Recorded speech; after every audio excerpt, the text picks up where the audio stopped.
Notícia que acaba de chegar: a PEC dos combustíveis teve relatório apresentado hoje cedo e a intenção do governo era que a votação acontecesse ainda hoje. Mas não houve entendimento entre os senadores e o presidente da casa, Rodrigo Pacheco, adiou a análise. A previsão é de que seja votada amanhã.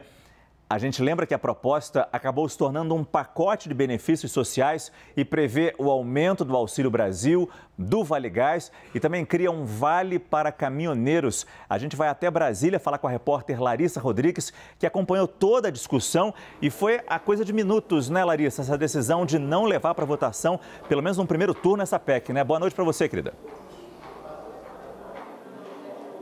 Oi, Márcio, boa noite para você, para quem nos acompanha aqui na CNN. Acabou de sair essa decisão e é considerada uma vitória da oposição e também uma derrota para o governo, pelo menos nesta quarta-feira aqui no Senado. O governo, a base e aliados, os parlamentares que apoiam o governo estavam otimistas, tanto que o presidente do Senado, Rodrigo Pacheco, chegou a dar uma entrevista coletiva, isso no finzinho da tarde, dizendo que havia acordo para se votar em 2 turnos a proposta hoje, porque uma PEC ela precisa ser votada 2 vezes em 2 turnos aqui no Senado antes de ir para a Câmara dos Deputados. Mas algumas coisas pesaram nesse adiamento. Primeiro, a oposição fortemente se juntou ali, alegando que algumas questões que tratavam do estado de emergência não estavam claras. Inclusive, conseguiram tirar um trecho, foi o acordo firmado, vai ser retirado um trecho dessa proposta que, na opinião da oposição, não deixava claro como esse estado de emergência que vai liberar a verba em ano eleitoral teria, sim, limitado essas questões, que poderia ser usado um cheque em branco e até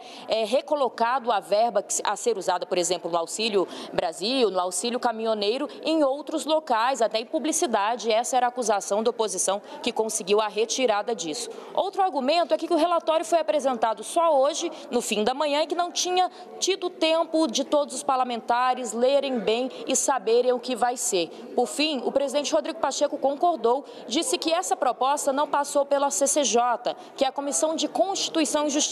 Toda PEC, toda proposta costuma ser analisada para saber se está ali seguindo a lei direitinho nessa comissão antes de vir para a votação em plenário. Mas foi feito um acordo e não passou nessa comissão, veio direto para o plenário. Por fim, Rodrigo Pacheco disse então que era preciso ter atenção para se saber o que dizia esse texto que vai alterar a Constituição do nosso país. Lembrando então que acabou se transformando em um pacote de benefícios, batizado até de pacote de bondades, esse texto aqui no Senado Federal, que traz o auxílio caminhoneiro de R$1.000, aumenta em R$200 o Auxílio Brasil e também aumenta um pouquinho ali o Auxílio Gás. Expectativa agora é de votação amanhã às 4 da tarde. Claro, a gente vai seguir acompanhando.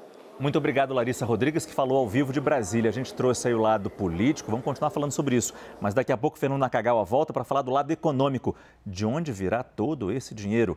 A gente conversa mais uma vez com Thaís Arbex para falar de política. Thaís, o que a gente pode esperar da tramitação dessa proposta, que agora ficou para amanhã?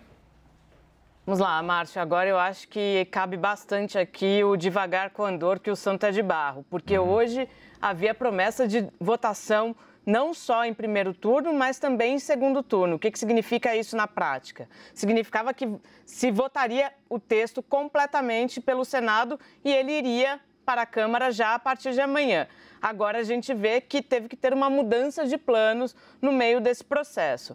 Ainda há bastante certeza de aprovação dessa proposta de emenda à Constituição. Não vejo ambiente para uma derrota, muito pelo contrário. Afinal de contas, como ressaltou a Larissa, se trata de um pacote social. Não há deputado ou senador que vá se colocar contra benefícios sociais, mas o que a gente tem que olhar é que talvez a articulação para fazer com que essa proposta fosse votada de uma maneira célere, ela precisa ser mais bem azeitada. Então, promessa que vota amanhã, vamos ver como vai estar esse quórum, porque a gente sabe que precisa de um quórum qualificado, precisa de mais senadores para aprovar essa proposta.